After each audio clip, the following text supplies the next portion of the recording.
OnePlus seems to know that they messed up their lineup in the last couple of years. They acknowledge this, and this year they seem to want to get back on track by launching just one flagship phone, the OnePlus 11.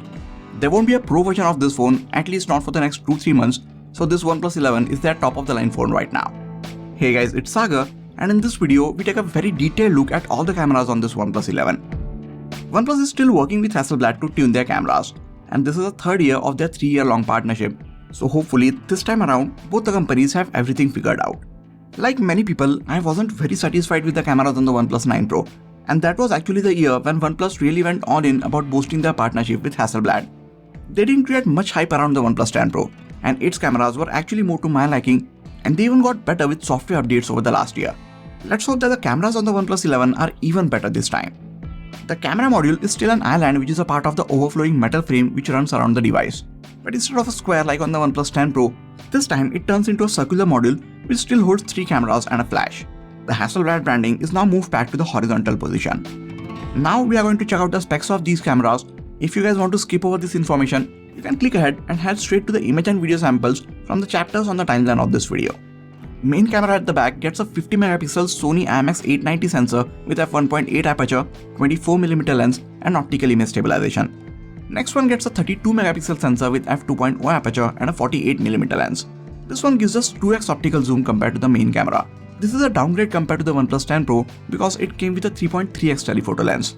Final one gets a 48MP sensor with f2.2 aperture, an ultra-wide angle lens with 115° field of view and autofocus, thanks to which this one acts as a macro lens as well.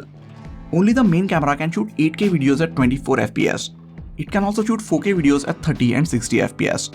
Wide camera can shoot 1080p and 720p videos at 30 and 60fps, and the telephoto lens can only shoot 1080p and 720p videos at 30fps. We get a 16MP camera with f2.5 aperture and 25mm lens at the front. Sadly, like most of the other Android phones, it is still locked at shooting 1080p videos at 30fps. With that, let us move on to the image and video samples. If you have been following my channel for some time, you must know that I start my camera reviews of any phone with the daytime shots from its main camera. But for OnePlus phones, I always like to begin with the video samples. Just like on the OnePlus 10 Pro, the main camera on this OnePlus 11 is again limited at shooting 8K 24fps videos. There is no 8K 30fps video shooting option, which is the right frame rate by the way. I feel like the 24fps videos from this phone look a bit choppy. But I guess most of the brands giving us 8K videos stick with this option, so they have 6 less frames per second to deal with, which will put a bit less load on the processor. Anyways, these 8K videos look amazing. They are crispy and there are a ton of details, but even when compressed, these videos can take up huge amount of storage space. And majority of the people getting these phones might not even have an 8K display to view these videos on. So while it's a good option to have, so you can brag about being able to shoot 8K videos on your smartphone, unless you plan on cropping on certain part of those videos later on, it is best to stick with the 4K videos.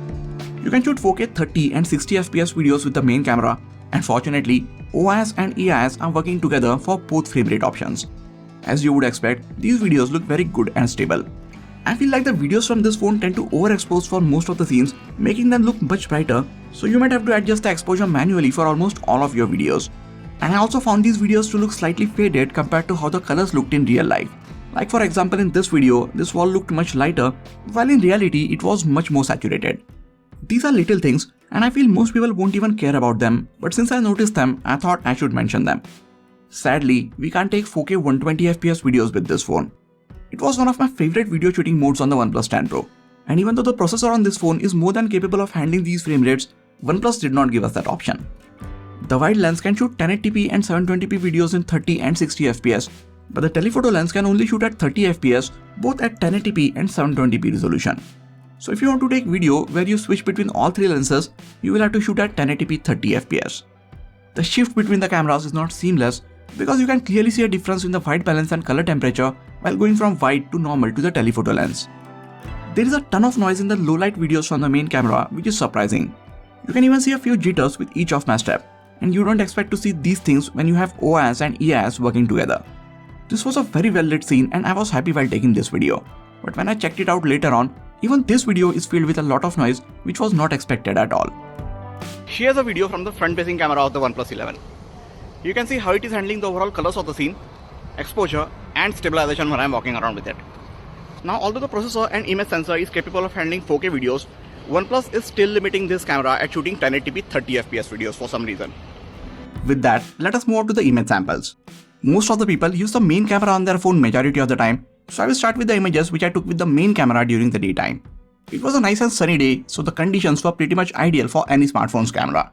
It should be no surprise that the main 50 megapixel sensor on this phone captures such detailed images during daytime. These are 12 megapixel binned images, and we will look at the full resolution 50 megapixel shots a bit later on in the video. Last year, I said that the OnePlus 10 Pro captures less contrast and it tried to bring up the shadows which at times make the images look a bit flat. This time OnePlus seems to have worked on it, and these images from the OnePlus 11 seem to have the exact right amount of contrast in them. Shadows don't look too bright, so there is a lot of depth in these images as well. Even the indoor daytime shots have a lot of details, and I know this is important because many people use these phones to take images of their kids running around the house. So for the most part, you will be satisfied with the daytime shots on this phone. It also does a great job with colors. These colors might look saturated, but these were actual true colors of those flowers. The colors that this phone captures are more or less similar to how the scene looked in real life, which is not always the easiest to achieve. We have seen in the past that OnePlus did mess up the color temperature and white balance of the scene a lot. And even now, there is a slight more warmth to the OnePlus 11's images. But the overall colors are not off. I think that the warmth represents that it was a sunny day, which it was, so you don't have to worry about it too much. If you are looking for a phone which captures true to life colors, you can go with this OnePlus 11. Honestly, this might be the most satisfied that I am with images coming out of a OnePlus smartphone. I still can't believe it took them all these years to give a good camera. But I think it is too early for a verdict, so let us check out how it performs in other situations like high dynamic range. Now this is a perfect scene which demands the phone to work very hard, and I think the OnePlus 11 has done well here. We have the sun in the shot and it is not overblown. We see a nice blue color of the sky, so the phone did well to not blow up the brighter parts of the sky, and at the same time we see a lot of details in the trees as well. This was another challenging scene where the phone did really well to capture the details not just indoors but outside the window as well. The HDR mode made sure that parts of the scene which were out of the window are not blown out as well. Now this was an extreme situation, but I am surprised to see OnePlus 11 do so good here as well. I had one of the other phones with me as well, and here is how it did with the dynamic range in this situation. Yes, the shot from the OnePlus 11 obviously looks processed, and if you zoom in, you will also see a lot of noise and slightly less details in it. But without zooming in, which of these two images would you choose? Let me know in the comments. Again, here is an extreme situation, but the phone is still trying to do its best with the dynamic range. There is again a lot of processing and basically no details in the shots if we zoom in. But for the most part, I would still say that OnePlus 11 is doing a good enough job when the situation demands higher dynamic range. Coming to the close-up shots, the main camera is very quick at setting the focus on any nearby object. Although it's a big image sensor, it will still let you get very close to your subject and set the focus on it. The wide aperture also means that you will get a very nice bokeh to the things in the background. If you have the auto macro mode turned on, the phone will switch to the macro lens if you are moving close to your subject. And if you are not looking to take macro shots, this can get very annoying. So I've turned this feature off and I only switch it on when I actually want to take macro shots. Speaking of macro shots, these are one of the most detailed macro shots that you will be clicking out of any smartphone. These are 12 megapixel binned shots, but they are still being captured by a 48 megapixel wide camera. I wish we could get a bit more closer to these objects, but that is about the only complaint which I have about these macro shots. Other than that, I love how they turned out. I love this approach where the wide angle camera also doubles as a macro lens, and I don't understand why more manufacturers don't take this route. Right now, I believe only OnePlus and Apple is doing this, and I really hope more companies start doing this soon. Once you switch to the wide lens, it will let you capture a much wider field of view. Here is how the main camera will let you capture the scene, and this is how much more of the scene the wide lens will let you get in the same shot from the same place. These are 12 megapixel binned images, but it's again a 48 megapixel sensor, so even if you zoom in, you will see plenty of details in these images. I don't know if you noticed it, but there is a slight difference between the color temperature when you switch from the main to wide lens. As I said earlier, most of the images from the main camera have a bit warmth in them, while ones from the wide lens seem to be a bit cooler. It's not a huge difference, but you can tell that these images look a bit different from each other. If OnePlus works a bit on getting this fixed, it could be one of the best wide camera on any phones out there. As with most of the phones, there are less details and a bit of distortion towards the edges of these wide shots, but the center of the frame is in sharp focus in all of these wide shots. Next and final camera on this phone gets a 2x optical zoom lens, which I personally feel is a downgrade compared to the OnePlus 10 Pro, which gave us a 3.3x optical zoom lens. While these 2x zoomed in shots look good and have plenty of details in them, since the main camera gets a 50 megapixel sensor, these can be easily achieved by just zooming in digitally on the high resolution shot from the main camera. I would much rather have a 3x plus zoom range on my telephoto lens, as it gives us a much better reach and optical compression to the background, which just can't be achieved via digital zoom. I am not saying that the 2x images don't look good. It is just that with most other phones getting 5 to 10x optical zoom lens, it would have been better if OnePlus at least gave us 3x zoom lens on this OnePlus 11. Now, you can switch to the high resolution mode on the main and wide camera to capture more details in your shots. Just make sure that you are taking these images in well-lit conditions, or else there will be a lot of noise in your images. These high resolution shots have more details than the default 12 megapixel ones, but you will have to zoom in 4 to 5 times to see those extra bit of details. It's best to use this mode only when you are trying to capture images of some landscape or architecture, because that is when you would want to preserve every detail possible. These 50 and 48 megapixel images are 4 to 5 times bigger in terms of file size, which will fill up the internal storage on your phone really fast. So I would suggest you to stick to the default 12 megapixel mode for most of your images, unless you already planned on cropping on certain part of your image later on. Coming to the portrait shots. By default, the phone goes into 2x portrait mode. OnePlus says that this is equivalent to the 65mm portrait from Hasselblad cameras, and when you switch to the 1x portrait mode, it is 30mm equivalent. I enjoyed taking portrait shots in both these modes, and I like how natural these shots turned out. There is a slight difference in the colors that these two lenses capture, but the images look good for the most part. The edge detection is mostly accurate, and the background also gets a very soft bokeh, making the overall shot look very pleasing. The subject is in sharp focus even when you are taking zoomed in portrait shots. There is no over sharpening or extra bit of processing in these images, and that's one of the reasons why they look so good and natural. It seems like OnePlus and Hasselblad have finally found a way to get the most out of their collaboration, and I'm really happy with the results. I take a lot of portraits of objects as well, and this phone is doing really well with that. There are a few people who always ask me that now the image sensors are so big, we get nice bokeh in the background even without the portrait mode, so why do I constantly rely on this mode?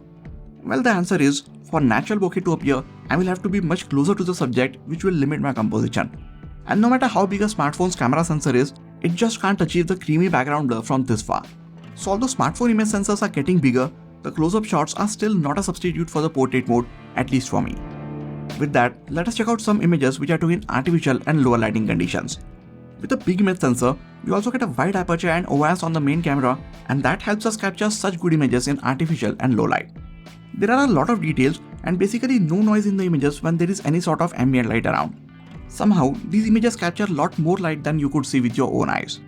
Now, I did not put this phone on night mode for these shots, but for some reason, it takes anywhere between 1 to 2 seconds for taking low light images. There are chances that you might move your hand during that time, and in that case, you won't see as sharp images from the main camera.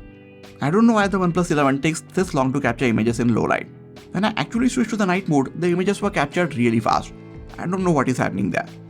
All that being said, if you're patient and you hold your phone steady for at least a second after clicking the shutter button, you will end up with really good looking low light shots. The night mode doesn't add dramatic amount of light to these images, but it does make everything appear sharper and handles the bright light better. I am glad that it is not one of those night modes which make the night appear as day. Since there is one class which covers all the camera modules, you will see a lot of lens flares and light ghosting in the images when you have light source directly in the frame. I wish there was some way around it, but if you have many light sources in the shot, or one which is out of the frame just on the edge like in this shot, you will end up with flares and glares in your nighttime shots, so be aware about that. When there is plenty of light around, even the night mode wide shots turn out to be much better than my expectations. Here's a wide shot without the night mode. You can barely see the building in this one. And here is the same wide shot with the night mode turned on. Just look at how much better it looks. Here's another example of a low light shot from the wide lens with and without the night mode turned on. I don't take night shots with the wide lens too often, but if you're ever in this situation, then you should know that this OnePlus 11 will let you take good looking images with the wide lens as well. That brings us to the front facing camera. After giving us a 32 megapixel selfie camera on the OnePlus 10 Pro, they again went back to the 16 megapixel one from a couple of years back, and this shows in its selfies. These images are just not impressive. There aren't enough details in these shots, and in almost all of the selfies, the faces and areas around it look very faded. Occasionally, 1 or 2 selfies might look half decent at the best, but that's it. I checked multiple times and there was no dust or anything else on the camera. I have seen a few other camera reviews of this OnePlus 11 and everyone's selfies had these weird faded look. So it's not just with my phone, and none of them said that the selfie camera is really bad.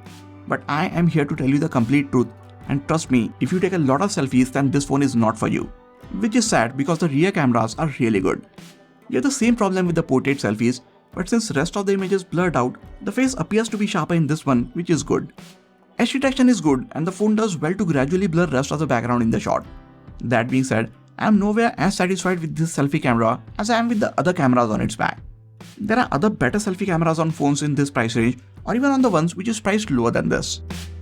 With that, we have seen over 110 image and video samples from all these cameras combined, and for the most part, I think this is the most satisfied that I am with cameras on a OnePlus smartphone in all these years. I mean, there is obviously some scope for refinement and improvements via software updates, and I would have loved to have a better telephoto lens with even more reach and a much refined selfie camera. But as far as the rear cameras goes, I think OnePlus has done a really good job this time. I will obviously have to test them against ones from some of the other phones, but on their own, cameras on the OnePlus 11 performed really well. This is yet another time when OnePlus did not play the Hasselblad card, and that kept everyone's expectations in check. And in the end, I am really satisfied, and I am sure most other people will be as well with the results that they get from the rear-facing cameras. These were my thoughts about these images, but you guys saw the images too, so what do you think about them?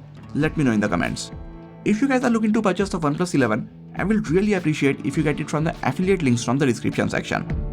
That is it for this video, guys. Please hit the like button if you enjoyed this video and subscribe to the channel for a lot more quality tech videos like this. You can also check out some of the other videos from this channel. This has been Sagar, and I'll catch you guys in the next video. Take care.